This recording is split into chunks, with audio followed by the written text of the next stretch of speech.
anything else. He said it so casually, like he was asking to borrow sugar. Like it was a normal thing for a man to ask his best friend's wife. But nothing after that moment was ever normal again. The house felt colder. The silence between me and my husband felt louder. And I started to notice things about myself I had buried for years. The longing, the ache, the need to feel like I still mattered to someone. I'm not telling you this because I'm proud of what happened. I'm telling you because sometimes the biggest betrayals don't come from hate. They come from a place so empty, it starts pulling in anything that feels warm. And he was warm. Too warm.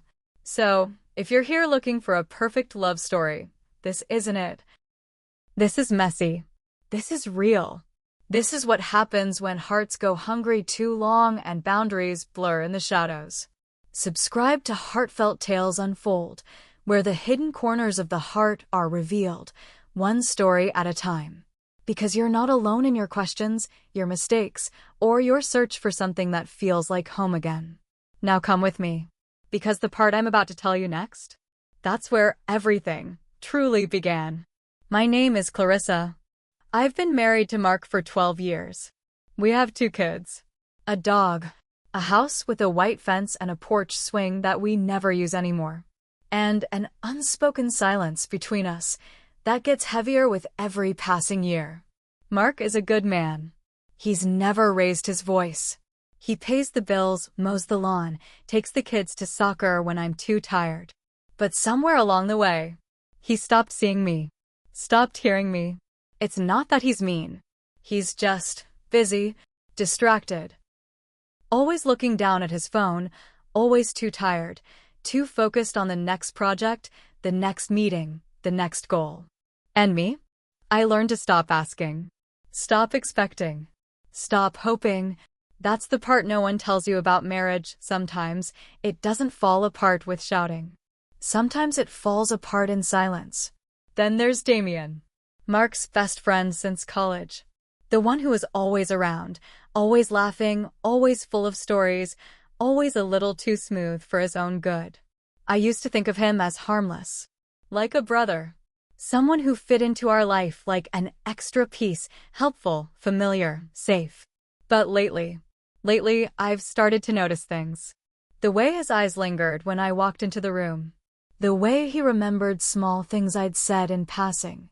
The way he'd make me laugh, really laugh on days when Mark barely noticed I was even home. At first, I thought I was imagining it. Reading too much into things. Wanting to feel something, anything. That reminded me I was still here. But it wasn't just me. He started coming over more often. Bringing coffee. Fixing things that weren't broken. Offering help before I even asked. And the worst part? I let him. Because when someone gives you the attention you've been starving for, you don't ask why the meal is being served. You just eat. Our house, on the outside, looked like any other suburban home. Morning school runs, weekend groceries, birthday parties, family dinners. But inside, there were 3 people sitting at our table. 1 husband, 1 wife, and 1 man who was slowly stepping into a space my husband had left empty. And I knew it. I felt it. The shift. The way the air changed when Damien walked into a room. The way my heart picked up just a little when he smiled. The way I hated how much I liked it. Was he always like that? Or was I just starting to see? And if I was just starting to see, what did that say about me? Because deep down, in the quiet hours after the kids went to bed and Mark drifted off with his back turned to me, I wasn't just wondering about Damien's intentions. I was starting to question my own. It was a Sunday. The kind of quiet Sunday that feels like the whole world is taking a breath. The kids were at my sister's for the weekend. Mark had gone out for groceries, said he'd be quick, but I knew better. He always lingered. Grocery shopping was his little escape. Damien had dropped by earlier that morning to return a power drill Mark lent him. Somehow, that turned into coffee, which turned into him crawling under the kitchen sink to help fix a leaky pipe I'd been nagging Mark about for weeks. I remember kneeling on the floor beside him, holding the flashlight while he twisted valves and tightened bolts. It was harmless, familiar, until it wasn't. We were laughing about something, I don't even remember what anymore, and I handed him a towel. His hand brushed mine, just for a second. But it stayed, like the warmth of it imprinted on my skin. And then, out of nowhere, he stopped what he was doing, looked up at me, really looked, and said, "Clarissa, can I ask you something weird?" I remember freezing, not scared, not even nervous. Just alert, like something inside me already knew the shape of what was coming. I smiled, tried to brush it off. "Sure," I said, half laughing. "You're always weird." But he didn't laugh. He wiped his hands on the towel slowly, then sat back on his heels and looked me dead in the eyes. "I want to take you out. Just once. Not as Mark's wife, but as the woman I've watched slowly disappear behind that smile." The room got quiet. Too quiet. Even the dripping had stopped. For a moment, I thought I misheard him. Or maybe he was joking. I let out a small laugh, awkward, uncertain. "You're serious?" I asked. He didn't blink. "I see you, Clarissa. I see how tired you are. How lonely. And I know I probably have no right to say it. But I think you deserve one night where you feel like you again." My heart was pounding. Not because I was flattered. Not because I was offended. But because he was right. I had disappeared. Bit by bit. In all the ways no one talks about. I stood there, gripping the edge of the sink, not knowing what to say. Not knowing what was happening in my own body, why it felt like the ground had shifted beneath me, why my first instinct wasn't to scream or walk away, why it was to wonder what that night would feel like. I told him he was crazy. I tried to laugh again. But the moment was already branded. He didn't push. He just stood, gathered his tools, and said, "Think about it." And then he left, just like that. Calm, unapologetic. And I stood alone in the kitchen, with the pipe fixed. But everything else suddenly, broken. I couldn't stop thinking about it. Not just what he said, but what it meant that I didn't immediately say no. It haunted me, not in a loud, obvious way, but in the quietest moments while folding laundry, pouring coffee, brushing my hair before bed.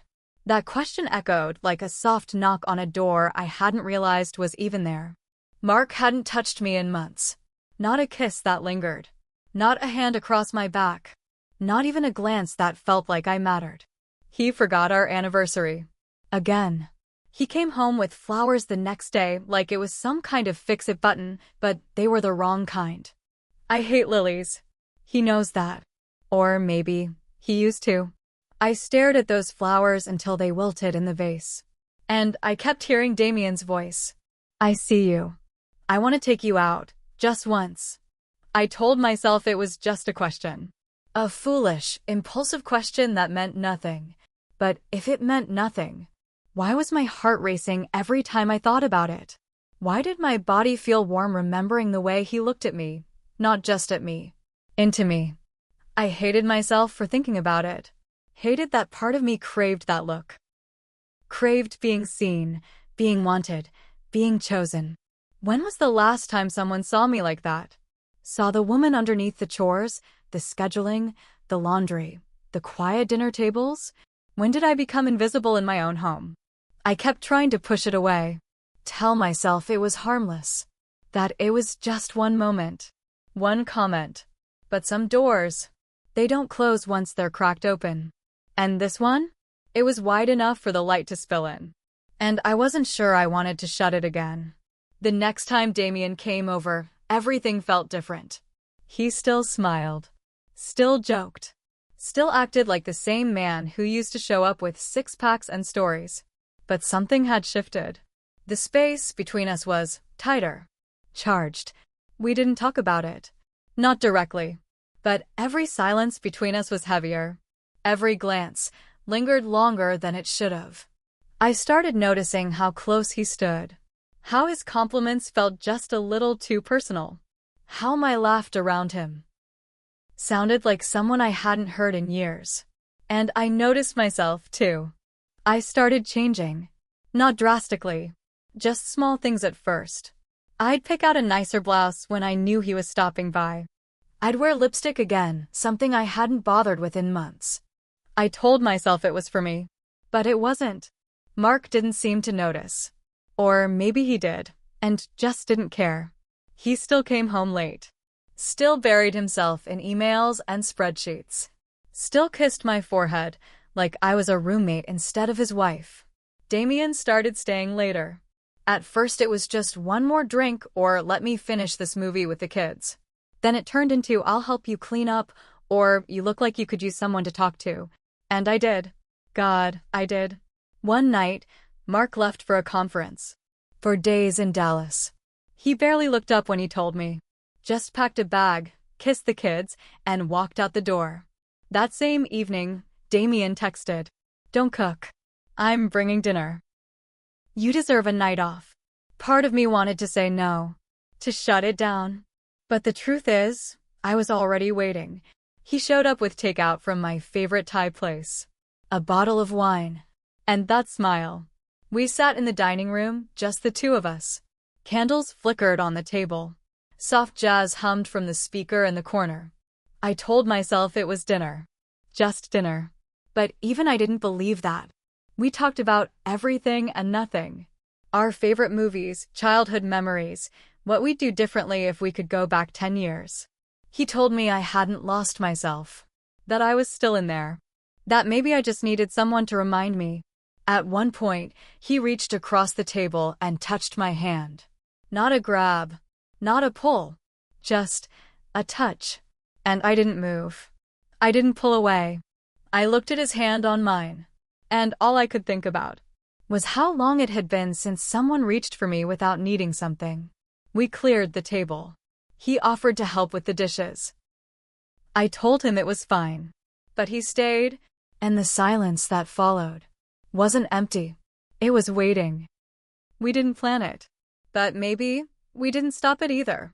I wish I could say there was a moment where I came to my senses. Where I stood up, said no, and walked away. But life doesn't always give you those clear lines. Sometimes the line fades. And you only realize you crossed it when you look back. We had finished dinner. The dishes were done. The candles had melted halfway down. And the wine was just enough to soften the edges of everything I'd been trying to hold in. He was standing in the doorway, saying goodnight. I followed him out, just to the front porch. I don't even know why. Maybe to make sure it all stayed innocent. Maybe because I didn't want it to end yet. The air was cool. There was this soft breeze that carried the scent of rain that hadn't come yet.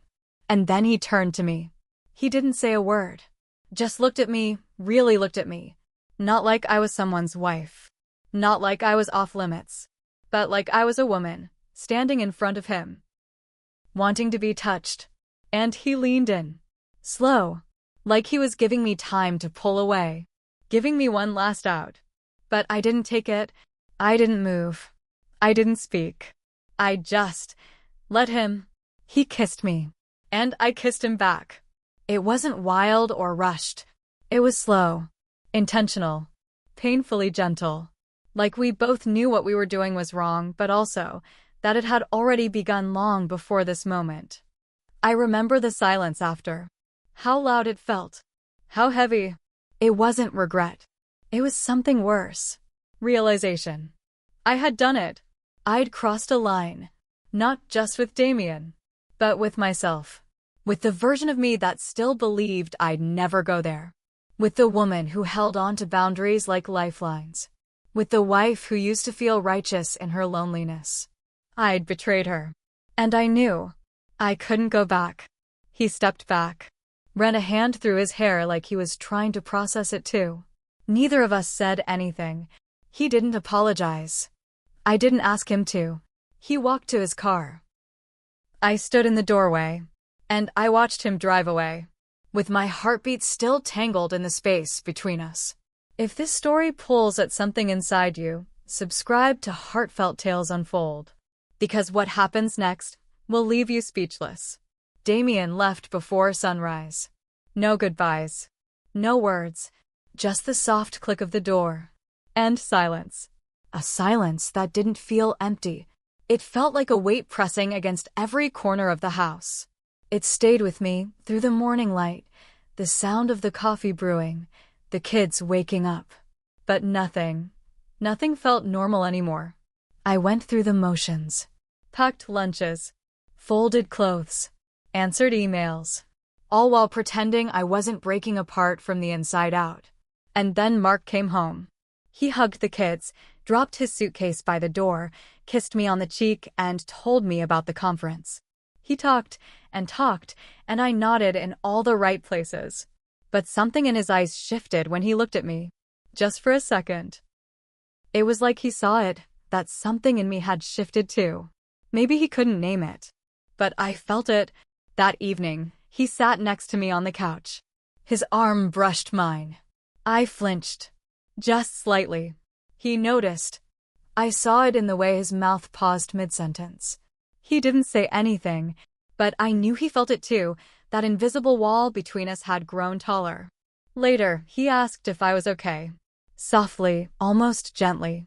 I lied. I said I was fine. I smiled. And I hated how easily it came out of my mouth. I had never been good at lying. But that night, it slipped out like second nature. Like I'd been practicing my whole life for this one performance. And the guilt. The guilt didn't scream. It whispered. It followed me into the bathroom while I washed my face.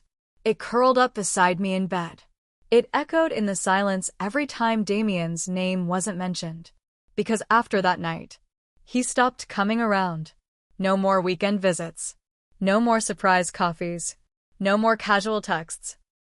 He disappeared from our lives like he'd never been there. But I felt him everywhere. In the way I looked at the front door. In the way I lingered in the kitchen, waiting for something that wasn't coming. And the worst part? Mark didn't even notice. Or maybe he did, and didn't want to face it. Either way, we drifted. Slowly, quietly, like a boat slipping its anchor. We still slept in the same bed. Still made small talk over dinner. Still smiled in front of the kids. But the space between us kept stretching. Until I didn't know how to reach him anymore. And I wasn't even sure I wanted to. But every time I looked in the mirror, I didn't see a woman in love. I didn't see a mother or a wife or a friend. I saw a stranger. Someone who had crossed a line she promised herself she never would. Someone who couldn't even claim the comfort of ignorance anymore. Because the betrayal wasn't just to Mark. It was to the version of me I used to be. The one who believed she'd always know right from wrong. The one who thought she could never be that woman. But now I was. And nothing, not even silence, could drown that truth out. I kept wondering, did I do it because I was lonely? Or because I wanted to feel alive again? I would sit in the dark some nights, after everyone had gone to bed, wrapped in a blanket of silence, trying to untangle my own heart. Was it Damien? Was it what he said? Or was it just the way he made me feel like I wasn't fading? And even then, I wasn't sure if it was him I wanted. Or the version of me that existed in his eyes. There were moments, tiny, fleeting moments, when I thought about telling Mark. Just saying it. Letting the truth hit the air like a confession that might set me free. But then I'd picture his face. The way he looked at our kids. The way he trusted me, even when he didn't understand me anymore. And the words would die in my throat. Every single time. I tried to justify it. Tried to tell myself it was a moment. A mistake. But it wasn't just a moment. It was a choice. One that had been building long before lips ever touched. And Damien. He vanished like a ghost with unfinished business. No texts. No calls. No closure. Sometimes I wondered if he even cared. If I was just a game to him. A way to feel powerful. To win something that was never his to claim. Did he see me? Or did he just see a window that had been left open too long? I wanted to hate him for it. But I couldn't. Because deep down I knew. I let him in. I unlocked the door. And now, I was more invisible than ever. Not just to Mark, but to myself. I walked through the house every day like a shadow of a woman I used to be, smiling when I was supposed to, laughing when it was expected, cooking, cleaning, folding, pretending. But inside, I was hollow. And maybe the worst part wasn't the kiss. It was that,